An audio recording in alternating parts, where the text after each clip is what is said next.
let us start with our channel then. So first of all, let us have a look at rational number. अब पहले chapter start करने से पहले कुछ introduction chapter की वो मैं दे देती हूँ, ठीक है। फर्स्ट ऑफ ऑल आपको मतलब समझ में आना चाहिए कि रैशनल नंबर होते कौन कौन से। चलो समझ लेते हैं जी। आपके जो बुक में है रैशनल नंबर्स की डेफिनेशन एज इट इज लिखी हुई है, कोई भी नंबर जो पी ओवर क्यू की फॉर्म में हो, कोई भी नंबर जो क्या हो, पी ओवर क्यू की फॉर्म में हो, और जहां पर हमारा क्यू है वो किसके बराबर ना हो, जीरो के बराबर ना हो, उसको हम कहते हैं जी रैशनल नंबर। समझ आ गई। जैसे कि एग्जाम्पल दे देती हूँ मैं, 1/5 ले लेते हैं, ठीक है। अब 1 जहां पर हमारा p है और 5 क्या है, क्यों। अगर मैं बोलूं कोई एग्जांपल दूं 3/4, ये भी क्या है, एक टाइप की रैशनल नंबर है। उसके बाद 3/2 ले लूं या फिर 4/5 ले लूं, कुछ भी ले लूं ऐसा नंबर जो p ओवर क्यू की फॉर्म में है, वो क्या है, हमारा रैशनल नंबर है, ठीक है। ये तो था हमारा रैशनल नंबर, समझ आ गई। अब मैं बताती हूँ कि हमारा कौन सी चीज रैशनल नंबर नहीं है। तो कौन सी चीज हमारी रैशनल नंबर नहीं है, अगर मैं कहूँ 3/0, तो क्या ये रैशनल नंबर है? बिल्कुल भी नहीं। कैसे नहीं है? क्योंकि अभी मैंने बताया कि रैशनल नंबर की डेफिनेशन क्या कहती है, कोई भी ऐसा नंबर जो पी ओवर क्यू की फॉर्म में हो। अब ये नंबर पी ओवर क्यू की फॉर्म में तो है, लेकिन क्या क्यू इसका जीरो के बराबर है? हाँ भाई, इसका जीरो, क्यू तो जीरो के बराबर है ही है। तो इसका मतलब ये एक रैशनल नंबर नहीं है, बिकॉज हमारी डेफिनेशन यही कहती है कि Q is should not be equal to zero, Q बराबर नहीं होना चाहिए जीरो के, यही होता है रैशनल नंबर। तो समझ आ गई आपको रैशनल नंबर क्या होता है? कोई भी ऐसा नंबर जो पी ओवर क्यू की फॉर्म में है और जहां पर हमारा क्यू है वो जीरो के बराबर बिल्कुल भी नहीं है। आगे बढ़ते हैं। अब रैशनल नंबर में कौन कौन से नंबर्स आते हैं? पहली चीज, रैशनल नंबर में हमारे आते हैं नेचुरल नंबर। आगे, अब नेचुरल नंबर कौन से होते हैं? सारे नंबर जो 1 से स्टार्ट होते हैं, 1 2 3 एंड सो ऑन। दूसरी चीज, अब नेचुरल नंबर तो हो गए सारे जो रैशनल नंबर के अंडर आते हैं। दूसरे नंबर है होल नंबर, ठीक है। अब होल नंबर कौन से होते हैं ये भी आपको पता होगा, जो 0 से स्टार्ट होते हैं, जैसे 0 1 2 3 और सो ऑन, ठीक है भैया, ये भी पता लग गया। अब तीसरे टाइप के रैशनल नंबर्स कौन से होते हैं? इंटीजर्स। इंटीजर्स के बारे में भी आपने लोअर क्लासेस में पढ़ा होगा, या फिर मैं आपको वीडियोस डाल दूंगी इसके बारे में। अब इंटीजर्स कौन से होते हैं? जैसे 1 2 3 4, ये हो गए पॉजिटिव इंटीजर, जिनके आगे साइन कौन सा है, प्लस का। There are other type of integers also, that is negative integer. Negative integer वो होते हैं जिनके आगे साइन कौन सा आ रहा है, माइनस का। -1 -2 -3 -4 and so on. This type of numbers are also known as rational number. अब मैंने बता दिया आपको नेचुरल नंबर होते हैं, ठीक है भैया, नेचुरल नंबर होते हैं। होल नंबर होते हैं, होल नंबर भी डाल दिए। फिर होल नंबर के बाद हमारे इंटीजर्स भी होते हैं, वो भी डाल दिए, बढ़िया। अब और कौन से होते हैं? अब इनके बाद एक और टाइप के नंबर होते हैं, that is known as fraction. अब फ्रैक्शन की बात करें, नंबर 4 पे आते हैं जी, फ्रैक्शन। फ्रैक्शन के बारे में भी आपने पढ़ा ही होगा, फ्रैक्शन होती क्या है। कोई भी नंबर जो इस टाइप में लिखा हो, ठीक है। अब फ्रैक्शन पॉजिटिव भी हो सकती है, जब दोनों नंबर क्या हो, ऊपर वाला नंबर और नीचे वाला नंबर दोनों क्या हो, positive, this is fraction. Fraction इस टाइप की भी हो सकती है, -2/5 -3/9। तो फ्रैक्शन, हर एक टाइप की फ्रैक्शन भी किसके अंडर आती है, हमारे रैशनल नंबर के अंदर। तो this was only brief introduction about rational number. Rational number क्या होते हैं, ठीक है, इनके अंदर कौन कौन सी चीजें आती हैं, कौन कौन से नंबर्स आते हैं, अभी हमने पढ़ लिया। Rational number, first of all definition क्या है रैशनल नंबर की, दैट इज कोई भी नंबर जो पी ओवर क्यू की फॉर्म में हो और हमारा जहां पर क्यू जो है जीरो के बराबर ना हो। दूसरी चीज, इसके अंदर कौन कौन सी चीजें आती हैं, नेचुरल नंबर आते हैं, होल नंबर आते हैं, इंटीजर्स आते हैं एंड फ्रैक्शंस आते हैं। ये सारी टर्म्स जो हैं वो क्या है, रैशनल नंबर है।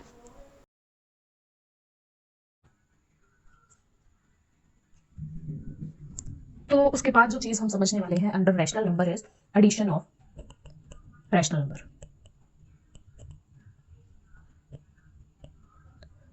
अब एडिशन करना है किन्हीं दो रैशनल नंबर का। उस केस में भी पहला केस वो आता है जब हमारा कोई रैशनल नंबर है, let us say there is an rational number that is a/c, okay, and we have to add that rational number with another rational number b/c। अब इस केस में क्या होगा, यू कैन चेक हियर, यहाँ पर c और यहाँ पर c, इसका मतलब क्या है, हम वो केस ले रहे हैं जब हमारे पास कोई ऐसा रैशनल नंबर हो, लेट अस से 1/4 प्लस 2/4, राइट। यहाँ पर दोनों के डिनोमिनेटर क्या है, सेम है। कभी भी जब रैशनल नंबर के केस में जब हम एडिशन कर रहे हैं किन्हीं दो रैशनल नंबर्स का, तब क्या होता है, अगर हमारे डिनोमिनेटर सेम हो तब आपको कुछ नहीं करना है, बिकॉज डिनोमिनेटर तो सेम ही है। Firstly you have to make a line, और दोनों के डिनोमिनेटर अगर सेम है तो 4 लिख देना है यहाँ पे। जैसे इस केस में क्या है 4, अपर केस में क्या है, यहाँ पर c है दोनों के केस में, तो c नीचे लिख देना। फर्स्ट स्टेप ये हो गया। दूसरा स्टेप आपको क्या करना है, you have to write a plus b। That means यहाँ पर a क्या है, 1, एडिशन कर रहे हैं तो प्लस साइन आ जाएगा। Second thing that you need to understand is write b। अब इसको कैसे सॉल्व करना है, 1 + 2 कितने होते हैं जी, 3 होते हैं, ठीक है। और नीचे डिनोमिनेटर कितना, 4, तो आंसर आ गया 3/4। इट वॉज वेरी इजी, ठीक है। ये वो केस है जब हमारे डिनोमिनेटर क्या होंगे, सेम होंगे। नेक्स्ट केस लेते हैं, इसमें कुछ एग्जांपल कर लेते हैं एक और। Let us take our first sum, that is कोई एग्जांपल है 5/7। एंड -11/7। अब ये कैसे करेंगे? अब यहाँ पर आपको एक चीज पहचाननी होगी, that is this number 5/7 is what type of rational number. 5 के साथ कौन सा साइन लगा हुआ है? जब कभी भी किसी नंबर के आगे कोई साइन नहीं होता, दैट मीन्स उसके आगे कौन सा साइन लगा हुआ है? पॉजिटिव साइन लगा हुआ है। नीचे डिनोमिनेटर की बात करें तो 7 के आगे भी कोई साइन नहीं लगा हुआ, दैट मीन्स उसके आगे भी कौन सा साइन है? Positive sign. अब ऐसे रैशनल नंबर जिनके आगे भी प्लस है, डिनोमिनेटर में भी प्लस है और न्यूमिनेटर में भी क्या है? प्लस है। ऐसे नंबर जिनके न्यूमिनेटर एंड डिनोमिनेटर में both are having same sign, that are known as positive rational number. This I think you understood very well. अब अगर मैं पॉजिटिव रैशनल नंबर लूं, यहाँ पे भी पॉजिटिव था, यहाँ पे भी पॉजिटिव था, दोनों के साइन क्या थे? सेम थे, तो it is positive rational number. Also अगर मैं -5/-7 लूं, ये भी क्या केस है? पॉजिटिव रैशनल नंबर का ही केस है। क्यों पॉजिटिव रैशनल नंबर का केस है? बिकॉज यहां पर कौन सा साइन आ रहा है? माइनस का। डिनोमिनेटर में माइनस साइन है और न्यूमिनेटर में भी क्या है? माइनस साइन है।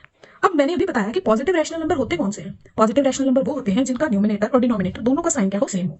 यहाँ पर पॉजिटिव था, यहाँ पर भी पॉजिटिव था, यहाँ पर क्या है? Negative, here also negative. So this is also a type of rational number, positive rational number. Now you understood what is positive rational number. The other thing that you need to understand over here is that is negative rational number. अब अगर positive rational number होते हैं तो negative rational number भी तो होते होंगे। तो नेगेटिव रैशनल नंबर कौन से होते हैं? अभी मैंने बताया पॉजिटिव रैशनल नंबर वो होते हैं जिनका न्यूमिनेटर का और डिनोमिनेटर का दोनों का साइन क्या हो? सेम हो। तो नेगेटिव रैशनल नंबर में क्या होगा? अगर न्यूमिनेटर में पॉजिटिव साइन है तो डिनोमिनेटर में क्या होगा? Negative sign. या फिर अगर न्यूमिनेटर में नेगेटिव साइन है तो डिनोमिनेटर में क्या होगा? Positive sign. All this type of rational number are known as negative rational number. This is also very easy, ये भी आपको समझ आ गई। अब ये जो मैं एग्जांपल ले रही हूँ, इसके अंदर आप मुझे बताइए कि पॉजिटिव रैशनल नंबर कौन सा है और नेगेटिव रैशनल नंबर कौन सा है। तो पहली चीज देख लेते हैं, 5/7। 5/7 के 5 के आगे पॉजिटिव साइन था and our 7 was also having positive sign, so obviously this is what positive rational number, right?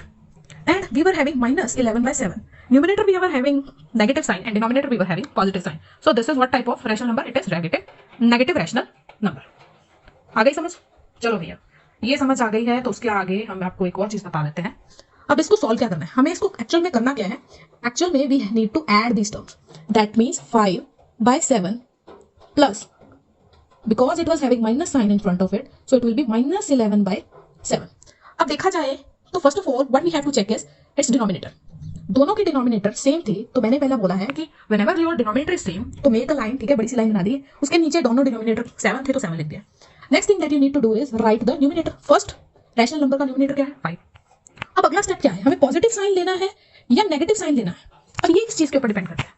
हम कर तो ऐड रहे हैं लेकिन यहाँ पे पॉजिटिव साइन है और नेगेटिव साइन है, तो इसमें भी कभी कभार बच्चे जो है कंफ्यूज हो जाते हैं। तो कंफ्यूजन की कोई बात नहीं है, आपको हमेशा वो वाला साइन लेना है जो हमारे सेकंड रैशनल नंबर के आगे लगा हुआ है। कौन सा साइन लगा हुआ है इसके आगे? नेगेटिव साइन लगा हुआ है, तो यहाँ पे क्या साइन आएगा? माइनस साइन, और उसके आगे हमने क्या लिख देना? हमारा नंबर। दोबारा से सुन लीजिए क्या करना है। मैंने अभी बोला यहाँ पर पॉजिटिव साइन था और नेगेटिव साइन था। कंफ्यूजन ये है कि पॉजिटिव साइन लेना है या नेगेटिव साइन लेना है। अब बच्चे कंफ्यूज होकर पॉजिटिव साइन लिख देते हैं, ठीक है। सिंपल सी बात है, आपको करना कुछ नहीं है, आपको देखना है जी हमारा सेकंड रैशनल नंबर कौन सा है, वो है -11/7। ओके, सो हमें कुछ नहीं करना, पॉजिटिव को नहीं देखना है, हमें देखना है सेकंड नंबर के पीछे कौन सा साइन है। नेगेटिव साइन है तो हमें नेगेटिव साइन को ही एज इट इज कॉपी कर देना। कॉपी करने के बाद क्या नंबर है? 11, तो 11 लिख दो। नेक्स्ट थिंग क्या करना है? अब देखो 5 was smaller and 11 was greater, तो हमें पता है, हमने साइन कन्वेंशन पढ़े होंगे। अगर आपको नहीं पता है तो एक वीडियो अलग से बना दूंगी साइन कन्वेंशन के लिए। So what they have told is, हमें चेक करना है कि ग्रेटर नंबर कौन सा है। ग्रेटर नंबर कौन सा है यहाँ पे? Are greater number is 11, right. So 11 के आगे कौन सा साइन है? Negative sign. So that means यहाँ पर साइन आएगा नेगेटिव। 11 में से 5 माइनस करेंगे तो कितना आएगा? दैट विल बी 6, और नीचे डिनोमिनेटर में क्या आएगा? एज इट इज 7 को कॉपी कर देना। इजी ना? So this is our answer when your denominator is same, ठीक है। This was very easy. जब आपके डिनोमिनेटर सेम होते हैं तो कुछ नहीं करना होता, न्यूमिनेटर को अगर हम ऐड कर रहे हैं, अगर प्लस साइन है तो ऐड कर देना है, और अगर नेगेटिव साइन है तो सब्ट्रैक्ट कर देना है। साइन कन्वेंशन का भी मैं आपको अलग से वीडियो डाल दूंगी, दैट यू विल अंडरस्टैंड कि हमने यहाँ पे नेगेटिव साइन क्यों लिया। So this was all about कि जब हमारा डिनोमिनेटर सेम होता है। अब सेकंड केस जो मैं लेने वाली हूँ, दैट इज अब हमारा डिनोमिनेटर क्या होगा? चेंज हो जाएगा, because we will deal in your this 8th class about the change of the denominator. अब क्या होगा? हमारा डिनोमिनेटर चेंज हो जाएगा। Let us take an example that is -3/4 and 2/9। अब ये 2 नंबर है। अब मैंने तो पहले केस में करवाया था कि अगर डिनोमिनेटर सेम है, अब यहाँ पर डिनोमिनेटर 4 है और यहाँ पर दूसरे नंबर का 9 है, तो इस केसेस में आपको क्या करना होता है, आपको लेना होता है LCM. Let us take LCM of 4 and 9। Denominator का हमने क्या करना है, एलसीएम ले लेना है। तो यहाँ पर हम एलसीएम लेके देख लेते हैं। ये है हमारा 4 और ये है हमारा 9। हमें पता है एलसीएम कैसे लेते हैं। Let us check first of all 2 के टेबल में, 2 2 जा 4। अब यहाँ पर 2 के टेबल में 9 नहीं आता है तो 9 एज इट इज लिख देना है। अगेन 2 के टेबल से क्या कट आउट करना है, 2 1 जा, देन यहाँ पर क्या आ गया 9। देन 3 के टेबल से करो, अगेन 3 के टेबल से करो, now it will be 1 and 1। तो हमारा एलसीएम एक्चुअल में आया कितना है, our LCM is 2 × 2 then multiplied by 3 and then it is multiplied by 3। अब 2 × 2 is how much, 4 4 × 3 is how much, 12 and 12 × 3 is how much, it is 36। तो हमारा LCM कितना आया है, it is 36। LCM came out to be 36। LCM आ गया। अब LCM लिखने के बाद हमें करना क्या है, इसको वही सेम चीज, मेक अ लाइन, नीचे क्या लिख देना है हमने, हमारा एलसीएम लिख देना है, दैट इज 36। अब एलसीएम लिखने के बाद क्या करना है, कुछ नहीं करना है, जो हमारा न्यूमिनेटर है यहाँ पे दिस वन दैट इज -3, उसको राइट डाउन करना है, -3 लिख दिया। अब उसके बाद हमें क्या करना है, यहाँ पे एक मल्टीप्लाई का साइन लगाना है। ठीक है, मल्टीप्लाई का साइन क्यों लगाना है, because here we are having denominator 4। ठीक है, अब ये सारी चीजें हम कर क्यों रहे हैं, क्योंकि यहाँ पर 4 डिनोमिनेटर है, यहाँ पर 9 डिनोमिनेटर है। पहले हम डिनोमिनेटर को क्या करेंगे, दोनों के डिनोमिनेटर को इक्वल करेंगे। ठीक है, इक्वल करने से क्या होगा, हमारा केस बहुत ही इजी बन जाएगा, जो पहले का केस किया है उसके जैसा केस बन जाएगा। फिर हमारा जो एडिशन है या सब्ट्रैक्शन है वो बहुत ही इजी बन जाएगी। अब मैंने बताया कि यहाँ पर 4 था, अब 4 को किस चीज के साथ मल्टीप्लाई करवाएंगे, that it will come out to be 36, right. तो हमने क्या किया, इसको करवाने के लिए we know that we were having -3/4। अब मुझे डिनोमिनेटर सेम चाहिए दोनों के केसेस में। First thing we have taken LCM, LCM हम ले चुके हैं, यहाँ पे LCM came out to be 36। यहाँ पर है 4, अब 4 को किस चीज से मल्टीप्लाई करवाए, that our LCM came out to be 36, that is one number only, that is 9। ठीक है, so -4 multiply by 9 is how much, 36 आ गया। अब 9 को सिंगल हम 4 के साथ थोड़ी ना मल्टीप्लाई करवाएंगे, हम -3 के साथ भी तो करवाएंगे। ओके, सो क्या करेंगे, हम ऊपर और नीचे दोनों के साथ क्या करवा देंगे, 9 का मल्टीप्लिकेशन करवा देंगे। माइनस साइन तो था, तो ये तो वैसा का वैसे ही रहेगा। Then 3 9s are 27। सो हमारी फर्स्ट टर्म क्या बन चुकी है, -27/36। सिमिलरली हम सेकंड टर्म लेते हैं, दैट इज 2/9। अब 2/9 को किस चीज के साथ मल्टीप्लाई करवाएं, that our LCM came out to be 36। Obviously बाकी दूसरा नंबर जो बचा दैट इज 4, 4 को ऊपर नीचे दोनों तरफ मल्टीप्लाई करवा दो, then 2 4s are 8 and 9 4s are 36। अब हमारी सेकंड टर्म क्या बन चुकी है, 8/36। Okay, this much we have done. मैं दोबारा समझा देती हूँ कि हमने किया क्या है इस केस में। इस केस में हमने सिंपल चीज ली है, दैट इज हमारे डिनोमिनेटर सेम नहीं थे, उसके लिए हमने पहले दोनों डिनोमिनेटर का एलसीएम लिया। एलसीएम लेने के बाद हमने क्या चीज की है, फर्स्ट टर्म ली है, दैट इज -3/4। -3/4 को लिख दिया है एज इट इज। -3/4 लिखने के बाद हियर वी वर हैविंग -3/4। अब मुझे चाहिए था कि हमारा जो डिनोमिनेटर है वो दोनों के केसेस में क्या आ जाए, इक्वल आ जाए। वो करने के लिए मैंने क्या किया, ये जो हमारा डिनोमिनेटर है here we were having 4, so 4 को किस चीज के साथ मल्टीप्लाई करवाएंगे, that our LCM become 36। It is only one thing, one number, that is 9। So 9 को न्यूमिनेटर और डिनोमिनेटर बोथ के साथ क्या करवा दिया, multiply. So -3 × 9 is how much, -27 and 4 × 9 is how much, 36। So our first term became -27/36। Second term हमारे पास थी 2/9। सो 2/9 को भी वी वांट कि LCM should be same, our denominator should be same. For that what we have done is हमने numerator और denominator दोनों को 4 के साथ मल्टीप्लाई करवा दिया। Then 2 4s are 8, 9 4s are 36। अब हमारे दोनों के केस में we are having same thing, 36 denominator में आ गया। अब हमारे पास टर्म्स जो बनी है that is -27/36 and it is 8/36।